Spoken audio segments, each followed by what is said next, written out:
बिस्मिल्लाहिर्रहमानिर्रहीम। नाज़रीन अस्सलाम वालेकुम, मैं हूँ इमरान वसीम। नाज़रीन, सुप्रीम कोर्ट में पंजाब के इंतखाबात के हवाले से फ़ैसला सुना दिया। कोई गैर मुतवक्के सुप्रीम कोर्ट का फ़ैसला नहीं था। यही फ़ैसला एक्सपेक्ट किया जा रहा था कि 3 रुकनी बेंच की जानिब से ऐसा ही फ़ैसला सुनाया जाएगा जिसमें इलेक्शन कमीशन का 22 मार्च का जो फ़ैसला है, जिसमें 30 अप्रैल की डेट को तब्दील करके 8 अक्टूबर कर दिया गया है, ये फ़ैसला इलेक्शन कमीशन का इसे गैर आइनी गैर कानूनी करार दे के कलअदम करार दे दिया जाएगा। वही फ़ैसला सुप्रीम कोर्ट की जानिब से सुनाया गया। लेकिन अब सवाल ये है कि क्या सुप्रीम कोर्ट के इस फैसले के बाद पार्टी ख़त्म हुई है या पार्टी शुरू हुई है? तो इस हवाले से मुख्तलिफ जो एस्पेक्ट हैं, सुप्रीम कोर्ट का फ़ैसला तहरीरी जारी होने के बाद अब पॉसिबिलिटीज़ क्या हैं? क्या 14 मई को पोलिंग हो जाएगी, जैसे सुप्रीम कोर्ट ने अमेंड कर दिया इलेक्शन कमीशन का शेड्यूल, जो कि 30 अप्रैल की डेट को ले जाया गया 8 अक्टूबर तक। लेकिन सुप्रीम कोर्ट ने कहा कि नहीं, ये हम अमेंड कर रहे हैं, जितने दिन यहाँ पर सुप्रीम कोर्ट की कार्रवाई में ज़ाया हुए हैं उनको शामिल करके 14 मई तक ये पोलिंग जो है वो करवाई जाएगी। लेकिन इसी फैसले के अंदर जो सुप्रीम कोर्ट ने जारी किया, जिसका 6 सफ़ात का शॉर्ट ऑर्डर भी जारी कर दिया गया है, तफसीली फ़ैसला बाद में जारी किया जाएगा। उसमें नाज़रीन ये कहा गया है कि जो फ़ंड्स हैं 21 अरब रुपए के, वो वफाकी हुकूमत जारी करेगी और 10 अप्रैल तक ये फ़ंड जो है 21 अरब के इलेक्शन कमीशन को जारी होंगे। और अगर ये फ़ंड जारी ना हुए तो 11 अप्रैल को election commission of Pakistan supreme court को दरख्वास्त देगा, बल्कि सुप्रीम कोर्ट में रिपोर्ट जमा करवाएगा कि फ़ंड्स उन्हें फ़राहम किए गए हैं या फ़ंड्स उन्हें फ़राहम नहीं किए गए। एक आप ये नुक्ता ज़हन नशीन कर लें, आपने याद रखना है। दूसरा, सुप्रीम कोर्ट ने पंजाब हुकूमत से कहा है, पंजाब के चीफ सेक्रेटरी से कहा है, पंजाब के आईजी से कहा है, निगरान हुकूमत से नहीं कहा, मोहसिन नकवी से नहीं कहा, चीफ सेक्रेटरी से कहा है, आईजी पंजाब से कहा है कि आपने सिक्योरिटी फराहम करने के हवाले से एक प्लान तैयार करके इलेक्शन कमीशन ऑफ पाकिस्तान को देना है जो काबिल कबूल हो। और साथ में ये भी कहा है कि अगर ऐसा नहीं होता तो इलेक्शन कमीशन इससे मुतल्लिक भी इस बाबत भी जो है वो सुप्रीम कोर्ट ऑफ पाकिस्तान को आगाह करे। और तीसरी जो डायरेक्शन सुप्रीम कोर्ट ने जारी की है वो ये जारी की है कि जो मरकज़ ने सिक्योरिटी देनी है, यानी जो फ़ौज है, जो एफसी है, जो रेंजर है, ये जो मामलत वफाकी हुकूमत ने इलेक्शन कमीशन को मुहैया करने, क्योंकि इलेक्शन कमीशन तो ये कह चुका है कि पुलिस की निगरानी में तो इलेक्शन हो नहीं सकते। और chief secretary Punjab, IG Punjab भी कह चुके हैं कि फ़ौज अगर तैनात नहीं होती पोलिंग स्टेशन के ऊपर तो ये इलेक्शन साफ शफाफ कराना और कंड्यूसिव माहौल में कराना, यानी ऐसा पुरअमन माहौल जिसमें वोटर घर से निकलें, अपना रखे हक़ राय इस्तेमाल करें, तो उसके लिए आपको रेंजर या फ़ौज जो है वो लगाना पड़ेगी। फ़ौज की बात की गई। तो अब ये भी हुक्म दे दिया गया है वफाकी हुकूमत को कि आपने ये एफसी की नफरी मांगी गई है, अगर फ़ौज मांगी गई है, रेंजर मांगी गई है, आपने ये मस्ट का लफ्ज़ इस्तेमाल किया गया, आपने ये नफरी जो है वो इलेक्शन कमीशन ऑफ पाकिस्तान को फ़राहम करनी है। अब आप देखें कि ये अगर नफरी फ़राहम नहीं होती, पहले अगर फ़ंड फ़राहम नहीं होते, तब इलेक्शन कमीशन रिपोर्ट पेश करेगा, जिस पर फिर चैम्बर में उसका बगौर जायज़ा लेने के बाद दोबारा से अदालत लगेगी, ये 3 रुकनी बेंच बैठेगा और फ़ंड के मामले के हवाले से दोबारा से आर्गूमेंट्स होंगे। वजारत ख़जाना, सेक्रेटरी ख़जाना अपना मौक़िफ़ दोबारा से अदालत के सामने पेश करेंगे। तो एक तो एंगल ये है कि पार्टी ख़त्म नहीं हुई। अब सुप्रीम कोर्ट दूसरे फेज़ में क्या डायरेक्शन जारी करती है फ़ंड्स की फराहमी के हवाले से जो दरख्वास्तें आएंगी। लेकिन अगर फ़र्ज़ कर लें कि फ़ंड्स भी जारी कर दिए जाते हैं, लेकिन सबसे अहम इशू जो है वो सिक्योरिटी पर्सनल की फराहमी का है, सिक्योरिटी एहलकारों की फराहमी का है, जो कि सबसे वर्स नज़र आता है। अगर सुप्रीम कोर्ट के हुक्म के बावजूद अगर वजारत दिफा से ये कहा जाता है कि इस वक्त जो मिलिट्री ऑपरेशन चल रहे हैं, जो खुफिया सीक्रेट ऑपरेशन चल रहे हैं शरपसंदों के ख़िलाफ़, दहशत गर्दों के ख़िलाफ़, और जो बॉर्डर के ऊपर अपना फ़ौज की डिप्लॉयमेंट है उसको डिस्टर्ब नहीं किया जा सकता, तो इसमें कोई ऑप्शन को विंडो निकल नहीं रही कि इलेक्शन के लिए नफरी फराहम की जाए। साथ साथ मरदमशुमारी का प्रोसेस चल रहा है, मरदमशुमारी के साथ हल्का बंदियाँ होनी है। अच्छा, यहाँ पे एक और चीज़ भी याद आई। अब आप ये भी देखें कि ये सिक्योरिटी वाला मामला, फंड्स वाला मामला निकाल के इसी केस की समाअत के दौरान कहा गया फुल कोर्ट बना दें, फुल कोर्ट की इस्तदा को मुस्तरद कर दिया गया। फिर कल अटॉर्नी जनरल ने कहा कि आप चलें लार्जर बेंच बना दें, जो बाकी 6 जजेस हैं उन पर मुश्तमिल लार्जर बेंच बनाते हैं, वो इस्तदा भी एक्सेप्ट नहीं की गई, उसको भी रद्द कर दिया गया। आज जब ये फ़ैसला अनाउंस किया गया, मुतफ़िका तौर पे 3 जज साहबान का कोई इख्तलाफी नोट सामने नहीं आया, कोई ऐसी बात नहीं आई कि हम कहें किसी एक जज साहब ने इख्तलाफ किया, क्योंकि तीनों जज साहबान से मुतल्लिक फ़ैसले को पहले जो है वो प्रिडिक्ट कर दिया गया था। बल्कि मैं आपको एक और चीज़ भी बता देता हूँ कि ये वीलॉग जब मैं रिकॉर्ड कर रहा हूँ, जब ये फैसला अनाउंस होने का टाइम सामने आया कि 12:30 बजे फैसला सुनाया जाएगा, उससे पहले मैंने अपने एक दोस्त का वीलॉग रिकॉर्ड किया, इसी मोबाइल के अंदर है जिसमें मैं वीलॉग रिकॉर्ड कर रहा हूँ। उसने ये तमाम का तमाम फैसला हमारे साथ शेयर कर दिया था। उसने बता दिया था कि इलेक्शन कब होंगे, किस तारीख को होंगे, इलेक्शन कमीशन का फैसला सेटिसाइड कर दिया जाएगा। वो मैं वीडियो भी इसी प्रोग्राम के आखिर में लगाऊंगा कि हमने वो सुप्रीम कोर्ट के फैसले से, उस साफ़ी ने कहा कि मेरे पास खबर है कि सुप्रीम कोर्ट क्या फ़ैसला देने जा रही है, वो मैं इसके एंड में वो छोटा सा एक क्लिप है, वैसे तो मैंने पूरा 12 मिनट का वीलॉग किया, लेकिन वो जो मखसूस पोर्शन है वो मैं इसके साथ मर्ज कर दूंगा, अटैच कर दूंगा। तो लेकिन आज जो जस्टिस काजी फाइज साहब का फैसला था, जिस पर वो एक कंट्रोवर्सी क्रिएट हुई कि सुप्रीम कोर्ट को 184(3) के मुकदमात को प्रोसीड करना चाहिए, नहीं करना चाहिए। अमीनुद्दीन खान साहब इनकार कर गए, जमाल मंदुखेल साहब सुनने से इनकार कर गए। जस्टिस काजी फाइज साहब ने रजिस्ट्रार को ख़त लिख दिया, उसकी कॉपी सेक्रेटरी काबीना को भिजवा दी।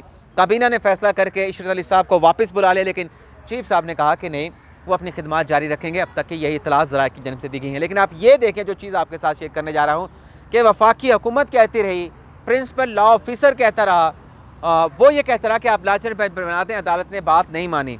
लेकिन जस्टिस काजी फाइज साहब ने जिस सो मोटो केस में यह फैसला जारी किया कि जब तक रूल्स नहीं बन जाते, आर्टिकल 184(3) के मुकदमात के ऊपर कार्रवाई रोक दी जाए, उस फैसले को, उस सो मोटो को वापस लेने के लिए, उस सो मोटो केस को बंद करने के लिए फौरी तौर पे 6 रुकनी लार्जर बेंच बना और इस केस को जो है यहाँ पे क्लोज़ कर दिया गया। अब आ जाते हैं कि अगर सिक्योरिटी फराम नहीं की गई तो ज़ाहिर सी बात है कि सुप्रीम कोर्ट ने अपने फैसले में कह दिया कि इलेक्शन कमीशन ऑफ पाकिस्तान इस हवाले से रिपोर्ट पेश करेगा और अपनी रिप्रेजेंटेशन अपना सुप्रीम कोर्ट के सामने पेश करेगा कि मुझे सिक्योरिटी फराम नहीं की जा रही। उस पर सुप्रीम कोर्ट ने कहा कि हम मुनासिब अहकाम जारी करेंगे। इसका मतलब ये है कि जो मौक़िफ़ था वजारत दिफा का, अगर वही मौक़िफ़ रहा, और लग रहा है कि वही मौक़िफ़ रहेगा कि जब वो कह रहे हैं कि हमारे पास सिक्योरिटी मौजूद नहीं है, हमारे पास शॉर्टफॉल है फ़ौज को फराम करने का, और 5 से 6 महीने 8 महीने लग सकते हैं, सितंबर नवंबर में अक्टूबर में जाके सूरत हाल बेहतर हो सकती है, तो ये 14 मई तक कैसे बेहतर होगी। तो उनका स्टांस वही रहेगा और इलेक्शन कमीशन अपनी रिप्रेजेंटेशन सुप्रीम कोर्ट के सामने यकीनी बनाएगा, दरख्वास्त देगा, उस पर समाअत होगी और फिर दोबारा से ये चक्कर, ये मामला सुप्रीम कोर्ट पाकिस्तान के सामने आएगा कि सिक्योरिटी तो नहीं दी जा रही, सिक्योरिटी नहीं दे सकते। फिर सुप्रीम कोर्ट का फैसला क्या आता है, नहीं आता, लेकिन ये मामला, ये एक राउंड और सुप्रीम कोर्ट में लगेगा। लेकिन इस तीसरे राउंड के अलावा जो हुकूमत ने कानून पास कर दिया है, आर्टिकल 184(3) को रेगुलेट करने के हवाले से जो मुजवज़ा कानून सदर साहब के पास मौजूद है, वो कानून इसी दौरान, ये जो दिन गुजरेंगे 20 अप्रैल तक अगर वो पास हो जाता है, क्योंकि 20 से 25 दिन का उनके पास टाइम है, या 25 अप्रैल तक पास हो जाता है, पोलिंग तो 14 को होनी है, तो appeal supreme court of Pakistan में आ जाएगी और वो अपील जो है फौरी तौर पे लगाना पड़ेगी। और उस अपील के ऊपर ये जो बेंच है, ज़ाहिर सी बात है इस बेंच के ख़िलाफ़, 3 रुकनी बेंच के ख़िलाफ़ अपील आएगी, तो फिर एक और बेंच बनेगा, वो बेंच ये अपील सुनेगा। वो बेंच जब ये अपील सुनेगा तो फिर उसमें फ़ैसला उस बेंच का होगा। क्या फ़ैसला होगा, क्या नहीं होगा, हम कोई प्रिडिक्ट नहीं कर रहे, लेकिन उसमें भी मामला जो है एक और राउंड की तरफ जाएगा, चौथे राउंड की तरफ जाएगा। और उससे हट के कुछ दोस्त ये कहते हैं कि इस फैसले को, इस कानून को जो सुप्रीम कोर्ट बनाने जा रही है, इसको अदालत उज़्मा कलअदम करार दे देगी। क्या उस बेंच के अंदर चीफ जस्टिस पाकिस्तान बैठ सकेंगे?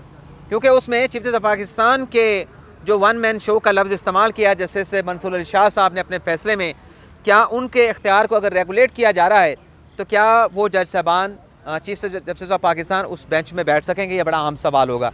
अगर वो नहीं बैठ पाएंगे तो कौन सा बेंच बनेगा, कौन से जज साहबान नहीं बैठ पाएंगे, ये एक बड़ा अहम सवाल होगा, ये सवाल होगा। लेकिन इस सवाल के भी कता नज़र ये तमाम प्रोसेस, क्या उस कानून को इतनी जल्दी कलअदम करार देना मुमकिन होगा, पॉसिबल होगा? कानून साजी पार्लियामेंट की हुई, इसे आप कलअदम करार दे दें, और वो चीज़, वो कानून साजी जिसका सुप्रीम कोर्ट के जजेस, जिसका वकला, Pakistan bar council, supreme court bar मुतालबा कर रही है, क्या उसको इसी तरीके से कलअदम किया जा सकता है बड़ी आसानी के साथ? ये एक सवाल रहेगा, ये तशनीकी रहेगी। लेकिन इससे हट के अगर अपील आ जाती है, अपील से के दौरान वो कानून सेटिसाइड हो जाता है, तो फिर ये जो फैसला है इस पर नज़रसानी दायर करने का अख्तियार भी अपनी जगह पे मौजूद रहेगा। और जहाँ तक केपी इलेक्शन का मामला है, तो केपी इलेक्शन का मामला नाज़रीन जो है वो भी अपनी जगह पे अभी तक मौजूद है। और आज अदालत ने जब फैसला अनाउंस किया है, अदालत ने यह करार दिया है कि खैबर पख्तूनख्वा के हवाले से जो मामला है, वो फरीकैन जो हैं, जो इलेक्शन करवाना चाहते हैं, वो मुतलका फोरम से रजू करें, यानी वो हाई कोर्ट में चले जाएँ, इलेक्शन कमीशन से रजू करें, या फिर हो सकता है पाकिस्तान तहरीक इंसाफ तो कभी अब अपना पेशावर हाई कोर्ट में नहीं जाएगी, वो इलेक्शन कमीशन के पास नहीं जाएगी, वो ज़ाहिर सी बात है दरख्वास्त लेके सुप्रीम कोर्ट के पास आएगी, क्योंकि पाकिस्तान तहरीक इंसाफ को पता है कि उन्हें अगर रिलीफ मिलना है, इंसाफ मिलना है और ऐन इंसाफ मिलना है, वो इंसाफ मिलना है कि जो होता हुआ नज़र आए वो सुप्रीम कोर्ट से मिल सकता है, उसके अलावा किसी जगह से उन्हें इंसाफ नहीं मिल सकता। और अब जब भी ये दरख्वास्त आएगी उस पर भी ज़ाहिर सी बात है कि यही बेंच बनेगा, तो देखते हैं फर्दर क्या होता है। लेकिन जो जस्टिस काजी फाइसा का फ़ैसला था जिसमें आर्टिकल 184(3) के मुकदमात पर कार्रवाई करने से रोका गया, जिसका मैंने अभी थोड़ी देर पहले जिक्र भी किया, वो नाज़रीन बेंच बना दिया गया। बेंच बना, 2 बजे समाअत शुरू हुई, इजाज़ुल एहसन साहब उस बेंच के सरबराह थे। जब वो बेंच बना तो ये तासर लोगों ने लिया, बचकल के सोशल मीडिया के ऊपर तासर दिया गया कि देखें चीफ साहब ने अपने 6 पत्ते शो कर दिए हैं। ये सोशल मीडिया के ऊपर डिस्कस हुआ, यहाँ साहब भी डिस्कस कर रहे थे और ये कह रहे थे कि ये चीफ साहब और ये मिला के 7 लोग हैं, तो 8 दूसरी साइड पे है। तो मैंने उनको थोड़ा सा क्लियर करने की कोशिश की, अगर आप ये धड़ा बनाने की कोशिश कर रहे हैं तो शाहिद वही साहब इस मैच में इसलिए शामिल नहीं है क्योंकि वो भी जजमेंट दे चुके हैं, इसलिए उनको शामिल नहीं किया। तो आप ये धड़ेबाजी वाली चीज़ यहाँ पे बात ना करें। लेकिन बात होती रही कि यहाँ पे देख लें 7 हैं, दूसरी साइड पे 8 हैं, इस साइड पे 8 हैं, उस साइड पे 7 हैं। लेकिन कतई नज़र के जो प्रोसीडिंग 6 रुकनी बेंच ने की, उसने ये सो मोटो केस वापस ले लिया। जैसे इजाज़ुल एहसन साहब ने कहा कि ये मामला अब लाइफ इशू नहीं है, क्योंकि जो 20 नंबर इजाफी देने के ऊपर खुद नोटिस लिया गया था, वो तो जो रूल्स नए बने हैं PMDC के कि हाफिज़ कुरान को 20 नंबर इजाफी दिए जाएंगे जब वो मेडिकल में जाके दाखिला लेगा, तो वो अब उनको 20 नंबर ज़्यादा नहीं दिए जा रहे, तो मामला ख़त्म हो चुका है, सो मोटो को प्रोसीड करने की ज़रूरत नहीं। लेकिन जैसे इजाज़ुल एहसन साहब जाते जाते ये कह के गए हैं कि ये जो केस है, इस केस से जो मुख्तलिफ एक्सपेक्ट हैं जुड़े हुए हैं, उन तमाम के हवाले से तहरीरी तफसीली फ़ैसला जो है वो जारी किया जाएगा।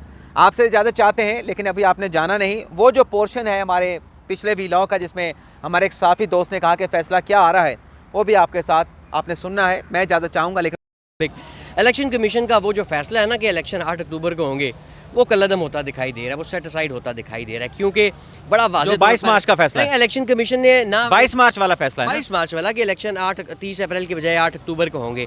और इसके आप समात में मौजूद रहे हैं ना पिछले 4-5 दिन मुसलसल, कोई ठोस वजह आपने देखी इलेक्शन के जिस नहीं देखें आप 30 अप्रैल की डेट, क्या गारंटी है कि 30 अप्रैल को हालात ठीक होंगे?